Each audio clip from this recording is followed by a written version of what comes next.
Yang kami hormati Ibu Dewi Agustina selaku dosen pengampu mata kuliah akuntansi menengah 2 dan juga teman-teman sekalian. Salam sejahtera bagi kita semua. Pada kesempatan kali ini, kami dari kelompok 4 hendak menyampaikan terkait topik PSAK 56, yaitu terkait earning per share. Dan sebelum kami memaparkan materi kami terlebih lanjut, perkenankan kami untuk memperkenalkan diri terlebih dahulu. Perkenalkan, nama saya Sela Putri Wijaya dengan NIM 2024 50105. Nama saya Kanaya Ditya Putri dengan NIM 2024 50277. Nama saya Syagina Kalisa dengan NIM 2024 50293. Nama saya Vincentia Viseliali Listianita dengan NIM 2024 50318. Perkenalkan, nama saya Angelin Wijaya dengan NIM 2024 50322. Nama saya Yokan Warta dengan NIM 2024 50323. Nah, jadi PSAK 56 ini terdiri dari paragraf 1 sampai 79 dan menjadi pedoman dalam pengaturan laba per saham atau earnings per share atau biasa disingkat dengan EPS. Nah, jadi standar ini itu digunakan bersama dengan kerangka dasar penyusunan laporan keuangan. Tapi jika tidak ada panduan khusus, maka yang menjadi acuan dalam penetapan kebijakan akuntansi adalah PSAK 25. Penerapannya itu tidak diwajibkan untuk hal yang tidak material. Nah, tujuannya itu adalah untuk menetapkan prinsip penentuan dan penyajian EPS agar kinerja perusahaan itu dapat dibandingkan antar perusahaan maupun antar periode. Nah, jadi itu bisa antar perusahaan di periode yang sama ataupun antar periode pada perusahaan yang sama. Nah, jadi perbedaan kebijakan akuntansi dapat memengaruhi laba, sehingga konsistensi jumlah saham sebagai pembagi diperlukan untuk menjaga kualitas informasi. Selanjutnya, ruang lingkup. Nah, jadi ruang lingkupnya itu ada dua. Yang pertama itu individual dan yang kedua itu adalah grup. Nah, tapi secara garis besar, laporan keuangannya itu sama. Yang pertama harus memiliki saham biasa atau instrumen berpotensi saham biasa yang diperdagangkan di pasar publik seperti bursa efek.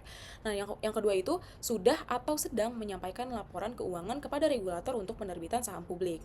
Nah, selanjutnya di EPS ini juga ada ketentuan penyajiannya. Yang pertama itu, entitas yang mengungkapkan laba per saham wajib menentukan dan menyajikannya sesuai dengan PSAK 56. Nah, jika entitas menyajikan laporan konsolidasian dan laporan tersendiri, maka ada tiga cara. Yang pertama, EPS disajikan berdasarkan laporan konsolidasian. Yang kedua, jika disajikan di laporan tersendiri, hanya ditampilkan dalam laporan laba rugi komprehensif. Nah, yang ketiga itu tidak boleh menyajikan EPS laporan tersendiri dalam laporan konsolidasian. Nah, jika entitas menyajikan komponen laba atau rugi dalam laporan tersendiri, maka EPS hanya disajikan dalam laporan tersebut. Selanjutnya ada definisi. Nah, jadi di sini itu ada 8 istilah. Yang pertama itu adalah anti dilusi. Nah, anti dilusi ini adalah kenaikan EPS atau ruginya itu terjadi penurunan akibat asumsi konversi instrumen, pelaksanaan opsi atau waran, atau penerbitan saham. Nah, kalau dilusi ini kebalikannya, yang dimana EPS-nya itu turun dan ruginya itu malah meningkat akibat asumsi konversi instrumen, pelaksanaan opsi atau waran, atau penerbitan saham. Selanjutnya adalah efek berpotensi saham biasa. Nah, jadi di sini itu instrumen yang dapat memberikan hak untuk memperoleh saham biasa. Selanjutnya adalah opsi jual saham biasa. Nah, jadi ini tuh merupakan hak untuk menjual saham biasa pada harga dan waktu tertentu. Selanjutnya adalah opsi waran dan sejenisnya. Nah, jadi ini tuh sama aja kayak efek berpotensi saham biasa, karena ini tuh ibaratnya merupakan anggotanya dari si efek berpotensi saham biasa ini, yaitu ada opsi waran dan sejenisnya. Selanjutnya adalah perjanjian saham kontingen. Nah, jadi ini tuh perjanjian penerbitan saham yang bergantung pada syarat tertentu. Selanjutnya adalah saham biasa, yang dimana instrumen ekuitas dengan posisi paling subordinat dibanding lainnya. Subordinat itu memiliki makna seperti paling rendah. Jadi kayak saham biasa itu memiliki posisi paling rendah di antara pemegang saham lainnya. Selanjutnya adalah saham biasa kontingen. Nah, jadi kalau ini tuh saham yang diterbitkan jika syarat tertentunya itu terpenuhi, meskipun udah pembayaran ataupun tanpa pembayaran.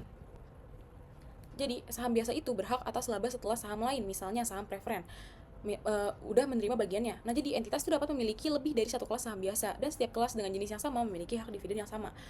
Contoh dari efek berpotensi saham biasa itu meliputi satu, instrumen yang dapat dikonversi menjadi saham biasa termasuk si saham preferennya itu sendiri. Dan yang kedua, opsi dan waran. Dan yang terakhir adalah saham yang diterbitkan jika syarat kontraktual tertentu terpenuhi. Nah, jadi istilah-istilah ini yang digunakan termasuk definisi instrumen keuangan, termasuk definisi instrumen keuangan, aset, liabilitas, ekuitas, dan nilai wajar sebagai dasar penerapannya. Selanjutnya adalah pengukuran. Nah, jadi pengukuran pada laba per saham dasar itu, entitas menghitung laba per saham dasar dari laba atau rugi yang dapat diatribusikan kepada pemegang saham biasa, termasuk laba dari operasi berkelanjutan jika disajikan. Nah, selanjutnya adalah laba per saham dasar dihitung dengan membagi laba atau rugi yang diatribusikan kepada pemegang saham biasa dengan rata-ratanya yang beredar selama periode. Nah, tujuannya ini adalah untuk menunjukkan besarnya hak tiap saham biasa atas kinerja entitas selama periode pelaporan. Jadi, saya akan menjelaskan lebih dalam bagaimana laba dan jumlah saham itu disesuaikan untuk menghitung laba per saham. Nah, pertama kita itu harus melihat dari sisi labanya. Dalam menghitung laba yang dapat diatribusikan kepada pemegang saham biasa, kita itu harus mengurangkan keuntungan bagi pemegang saham preferen. Nah, penting untuk diketahui juga, jika terjadi konversi awal saham preferen, selisih lebih nilai wajar yang dibayarkan juga dikurangkan dari laba. Sebaliknya, jika ada penyelesaian saham preferen di mana jumlah tercatatnya itu lebih besar dari imbalan yang dibayarkan, selisihnya itu justru ditambahkan ke dalam laba. Nah, lalu bagaimana dengan jumlah sahamnya? Nah, kita itu menggunakan jumlah rata-rata saham biasa yang beredar. Nah, kenapa sih kita pakai jumlah rata-rata yang tertimbang? Karena modal pemegang saham itu bisa bervariasi selama periode akibat naik turunnya jumlah saham. Nah, caranya itu adalah dengan menyesuaikan saham awal periode dengan saham yang dibeli kembali atau ditempatkan, lalu dikali faktor pembobot waktu. Nah, faktor ini itu dihitung dari perbandingan hari beredarnya saham terhadap jumlah hari dalam periode tersebut. Nah, lalu kapan sebuah saham itu bisa dihitung? Nah, umumnya saham itu bisa dihitung sejak tanggal dapat ditagih. Contohnya, kalau melalui penjualan kas. Nah, itu tuh dihitung sejak kasnya diterima. Nah, kalau berasal dari kombinasi bisnis, maka dihitung sejak tanggal akuisisi. Karena sejak saat itulah, laba rugi pihak yang diakuisisi mulai diperhitungkan dalam laporan komprehensif. Untuk instrumen utang yang dikonversi, kita tuh hitung sejak tanggal hutang tersebut tidak lagi berbunga. Nah, ada kondisi unik di mana jumlah saham itu berubah tanpa adanya perubahan sumber daya entitas. Dalam hal ini, jumlah saham itu tuh harus disesuaikan untuk semua periode penyajian. Contohnya adalah kapitalisasi laba atau saham bonus, pemecahan saham, hingga penggabungan saham atau reverse split. Nah, pada saham bonus, jumlah saham itu seolah-olah udah terjadi pada permulaan periode terawal. Terakhir, entitas itu juga harus menghitung laba per saham dilusian. Nah, tujuannya itu agar kita bisa melihat dampak dari semua efek berpotensi saham biasa yang bersifat dilutif. Nah, di sini laba itu harus disesuaikan dengan dividen atau bunga setelah pajak dari efek dilutif tersebut. Nah, sedangkan jumlah sahamnya adalah rata-rata tertimbang saham biasa ditambah asumsi konversi semua efek potensial yang bersifat dilutif. Jadi di sini saya akan menjelaskan definisi efek berpotensi saham biasa yang bersifat dilutif. Menurut standar, suatu efek berpotensi saham biasa dikatakan dilutif hanya jika konversinya menjadi saham biasa akan menyebabkan penurunan pada laba per saham atau peningkatan rugi per saham. Sebaliknya, efek disebut anti-dilutif jika konversinya justru meningkatkan laba per saham atau menurunkan rugi per saham. Mengapa hal ini penting? Karena dalam perhitungan laba per saham dilusian, kita hanya memasukkan efek yang bersifat dilutif. Nah, efek anti-dilutif diabaikan karena tujuan kita adalah menunjukkan skenario terburuk bagi pemegang saham biasa. Slide selanjutnya, perhitungan efek berpotensi saham biasa per periode. Di slide kedua ini menekankan bahwa efek berpotensi saham biasa harus ditentukan secara terpisah untuk setiap periode penyajiannya. Jadi pada prakteknya, angka-angka untuk periode kuartal, semester, atau tahunan tidak boleh dihitung hanya dengan merata-ratakan hasil dari periode interim sebelumnya. Setiap periode memiliki karakteristik yang unik seperti fluktuasi harga pasar saham, jumlah efek yang beredar, dan tingkat laba yang diperoleh. Dengan kata lain, perhitungan laba per saham dilusian harus dilakukan ulang secara utuh setiap periodenya, bukan sekedar menimbang rata-rata dari laporan interim sebelumnya. Perhitungan ketimbang selama periode beredar. Jadi di slide ketiga ini membahas tentang metode perhitungan tertimbang berdasarkan masa beredarnya efek. Yang pertama, efek itu dihitung secara tertimbang selama periode beredarnya. Jika suatu efek dibatalkan atau kadaluarsa di tengah periode, maka efek tersebut hanya dimasukkan ke dalam perhitungan untuk porsi waktu di mana efek itu benar-benar beredar. Kedua, jika efek dikonversi menjadi saham biasa, maka sejak awal periode hingga tanggal konversi, efek tersebut tetap dimasukkan ke dalam laba per saham dilusian. Namun, setelah tanggal konversi, saham biasa yang baru terbit tersebut dimasukkan ke dalam laba per saham dasar maupun dilusian. Nah, pendekatan time-weighted ini memastikan bahwa kita tidak memberikan dampak penuh pada 1 tahun hanya pada efek yang beredar misalnya hanya 3 bulan.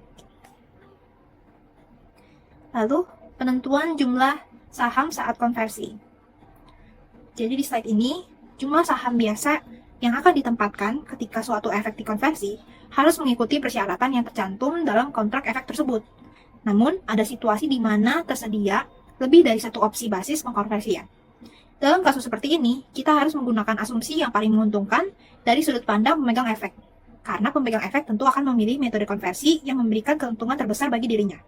Biasanya, yang menghasilkan jumlah saham terbanyak, maka dalam perhitungan laba per saham dilusian, kita mengasumsikan skenario tersebut karena akan menghasilkan dampak dilusi yang paling besar. Kemudian kita membahas terkait kapan saham kontijen ini dianggap beredar. Jadi secara sederhana saham kontijen ini kan janji penerbitan saham yang masih tergantung pada peristiwa di masa depan. Dan aturannya adalah jika pada periode yang berjalan syaratnya ini sudah terpenuhi, maka kita langsung menganggapnya sebagai saham ini sudah beredar. Dan kita menghitungnya mundur ke awal periode ataupun ke tanggal perjanjiannya. Jadi meskipun lembar sahamnya ini belum dicetak, secara akuntansi itu dampaknya sudah kita akui dalam perhitungan laba per saham. Kemudian, bagaimana sih perlakuannya jika kondisinya belum terpenuhi? Dan ketika akhir tahun syaratnya ini belum 100% tercapai, maka di PES AK 56 ini tentunya terdapat solusi, di mana menggunakan asumsi akhir periode. Jadi kita menghitung berapa jumlah saham yang seandainya diterbitkan jika hari ini adalah batas akhir kontraknya tersebut. Nah, namun tentunya ada catatan penting terkait aspek konservatifnya, di mana jika di masa depan ini ternyata syaratnya gagal total, maka kita tidak diperbolehkan untuk mengubah ataupun menyajikan kembali laporan keuangan yang di state di tahun-tahun sebelumnya. Jadi intinya adalah apa yang sudah dilaporkan ya tetap seperti itu. Kemudian adalah variabel kondisi kontingensi. Tentunya variabel penggerak saham kan bisa bermacam-macam. Nah, jika syaratnya adalah target laba atau harga pasar, jadi kita hanya masukkannya ke LS dilusian jika angka target tersebut sudah terlampaui pada tanggal laporannya. Namun jika syaratnya bersifat ganda, misalnya laba harus naik dan juga harga saham juga ada di atas level tertentu, maka keduanya wajib terpenuhi. Dan untuk kondisi operasional seperti pembukaan cabang baru, kita mengasumsikannya itu kondisi saat ini tidak akan berubah hingga berakhirnya masa kontrak. Kemudian adalah terkait kontrak yang dapat diselesaikan dengan saham ataupun kas. Nah, jadi di sini kita masuk instrumen yang memiliki opsi penyelesaian, di mana jika perusahaan atau entitas yang memiliki hak untuk memilih, maka diasumsikan bahwa kita akan membayar menggunakan saham, dan selama itu memberikan dampak penurunan pada LPS atau dilutif. Namun jika pemegang kontrak yang memilih, maka kita harus menggunakan skenario yang bisa dibilang pahit bagi nilai saham, yaitu metode penyelesaian yang mana memberikan dampak pengenceran atau dilusi paling besar atau yang paling bersifat dilutif.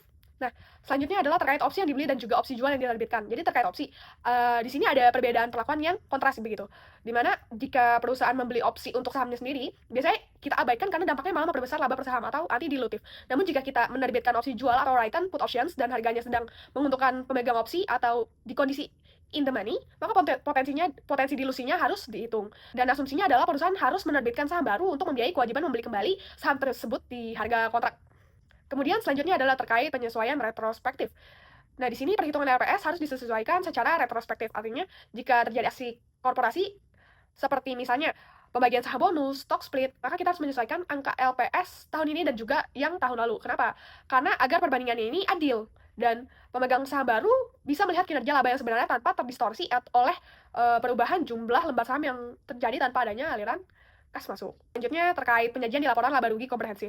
Jadi untuk penyajian ini sendiri, PES AK 56 mewajibkan LPS dasar dan LPS dilusian tampil berdampingan dengan bobot yang sama di laporan laba rugi. Jadi baik itu untuk laba dari operasi berjalan maupun total laba bersih. Dan bahkan jika perusahaannya juga sedang dalam posisi rugi, angka rugi per saham tetap wajib disajikan secara transparan supaya tujuannya itu adalah investor bisa mengetahui secara persis seberapa besar beban kerugian yang ditanggung per lembar sahamnya.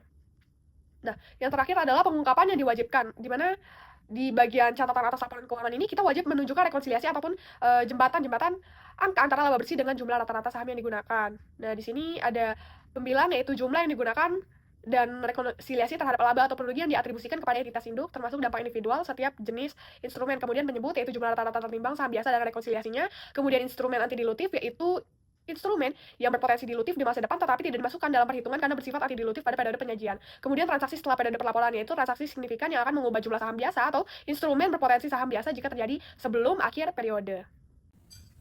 Oke, baik, selanjutnya yaitu pengungkapan instrumen keuangan. Jadi secara garis besar bagian itu mengatur tentang pengungkapan instrumen keuangan, laporan tambahan komponen laba, serta ketentuan masa berlaku standar tersebut.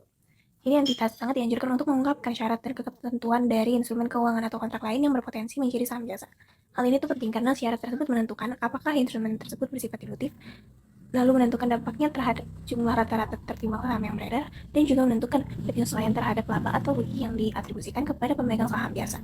Selanjutnya, pengungkapan komponen laba tambahan. Jika sebuah perusahaan ingin menyajikan jumlah laba per saham menggunakan komponen laporan laba rugi komprehensif selain yang diwajibkan oleh PES AK ini, maka berlaku aturan berikut, yaitu perhitungan. Jadi tetap harus menggunakan rata-rata tertimbang saham sesuai dengan PES AK 56.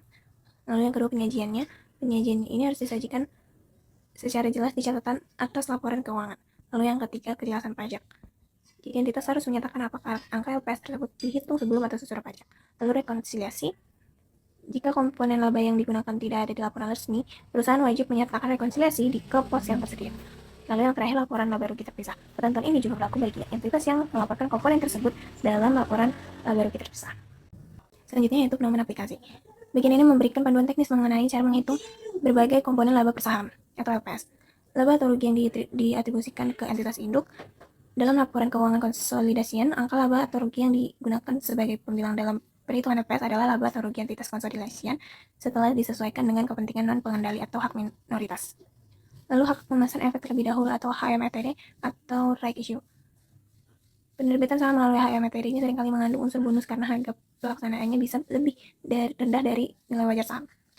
Ada rumus faktor penyesuaiannya, yaitu nilai wajar per saham sesaat sebelum pelaksanaan HMETD dibagi dengan nilai wajar teoritis per saham tanpa HMETD.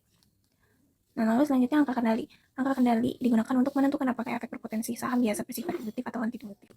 Lalu selanjutnya harga pasar rata-rata saham biasa. Untuk menghitung LPS dilusian, perusahaan harus menggunakan asumsi harga pasar rata-rata saham selama periode tersebut. Selanjutnya itu opsi, waran, dan instrumen sejenis. Bagian ini mengatur bagaimana instrumen yang memberi hak membeli saham mengaruhi dilusi laba. Ada pedoman aplikasi nomor 6 yaitu asumsi pelaksanaan. Opsi atau waran diasumsikan dilaksanakan hanya jika harga pasar rata-rata saham berada di atas harga pelaksanaan. Lalu, pedoman aplikasi nomor 7, pembayaran dengan utang atau instrumen lain. Jika kontrak mengizinkan penggunaan utang entitas untuk membayar harga pelaksanaan, opsi dianggap dilutif jika harga pasar saham melebihi harga pelaksanaan, atau jika harga jual utang tersebut lebih rendah dari harga yang ditawarkan dalam perjanjian. Lalu ada pedoman aplikasi nomor 8, opsi konversi tunai. Ini berlaku bagi saham preferen yang mengizinkan investor membayar tunai demi mendapatkan tingkat konversi yang lebih menguntungkan. Lalu selanjutnya ada pedoman aplikasi nomor 9, penggunaan hasil pelaksanaan. Jika hasil pelaksanaan waran diwajibkan untuk melunasi utang, dana diasumsikan untuk membeli kembali utang pada harga pasar, bukan membeli saham biasa. Jika ada sisa hasil pelaksanaan setelah melunasi utang, sisa tersebut diasumsikan digunakan untuk membeli kembali saham biasa. Selanjutnya, opsi jual yang diterbitkan. Ini adalah kondisi di mana perusahaan berkewajiban membeli kembali sahamnya sendiri. Logika perhitungannya itu, perusahaan dianggap menerbitkan saham baru pada awal periode guna memenuhi kewajiban pembeli kembali tersebut. Selanjutnya, instrumen entitas anak, ventura bersama atau asosiasi. Ini mengatur bagaimana efek berpotensi saham biasa milik entitas anak atau asosiasi memengaruhi laporan konsolidasian induk. Ada pedoman aplikasi nomor 11, yaitu LPS entitas anak, EPSB entitas anak yang dapat dikonversi menjadi saham biasa entitas anak dimasukkan dalam perhitungan LPS entitas anak tersebut. LPS ini kemudian digunakan dalam perhitungan LPS konsolidasian berdasarkan kepemilikan entitas induk. Selanjutnya yaitu penyesuaian pembilang dan penyebut.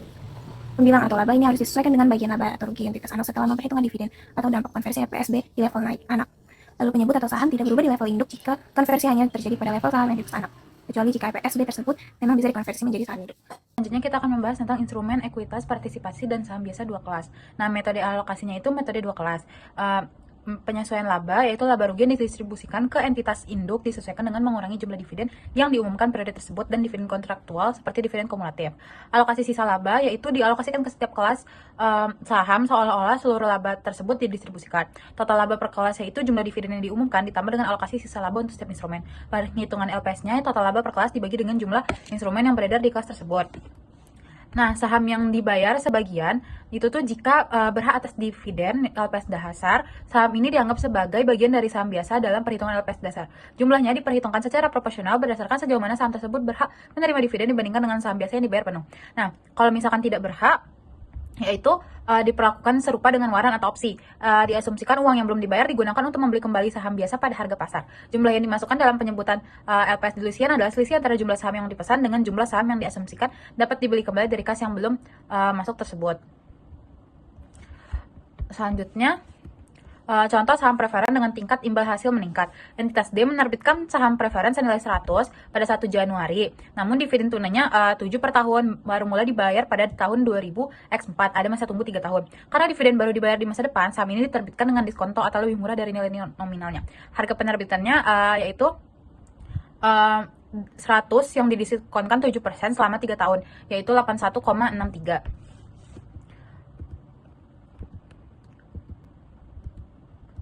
Contoh yang ketiga yaitu penerbitan saham bonus. Laba yang didapat didistribusikan pada pemegang saham tahun 2000X0 yaitu 180, 2000X1 600. Saham beredar sampai 30 September yaitu 200 saham. Pada 1 Oktober diterbitkan saham bonus 2 saham baru untuk setiap satu saham lama. Dengan perhitungan saham bonus itu 200 kali 2 dapat 400 saham. Total saham setelah bonus yaitu 200 tambah 400 dapat 600 saham. Perhitungan laba per saham yaitu EPS 2000X1, 600 dibagi 600 dapat 1, 2000X0 180, dibagi 600 dapat 0,3. Nah, kesimpulannya, karena saham bonus tidak menambah laba, maka jumlah saham yang digunakan dalam perhitungan EPS periode sebelumnya juga disesuaikan menjadi 600 saham. Contoh 4 yaitu penerbitan hak memesan efek terlebih dahulu. Nah, laba yang dapat didistribusikan kepada pemegang saham yaitu tahun 2000X0 yaitu 1100, 2000X1 1500, 2000X2 yaitu 180. Nah, saham beredar sebelum penerbitan HMETD yaitu 500 saham. Nah, satu saham baru untuk tiap 5 saham beredar itu totalnya ada 100 saham baru. Harga pelaksanaannya Rp5, tanggal penerbitannya 1 Januari, tanggal berakhirnya 1 Maret. Nah, harga pasar dari satu saham biasa sesaat sebelum pelaksanaan 1 Maret yaitu Rp11. Perhitungan nilai teoritis per saham tanpa HMETD yaitu Rp11 dikali 500 saham ditambah Rp5 dikali 100 saham dibagi 500 saham tambah 100 saham yaitu dapat Rp10. Nah, faktor perhitungan penyesuaiannya itu Rp11 dibagi Rp10 dapat 1,1. Perhitungan laba per sahamnya yaitu 2000X0 itu LPS dasar sebagaimana dilaporkan itu 1100 dibagi 500 dapat 2,2. Nah, 2000X0 LPS yang disajikan kembali dalam rangka penerbitan HMTD yaitu 1100 dibagi 500 saham dikali 1,1 dapat Rp2. Nah, 2000X2 LPS dasarnya 1800 dibagi 600 saham dapatnya Rp3.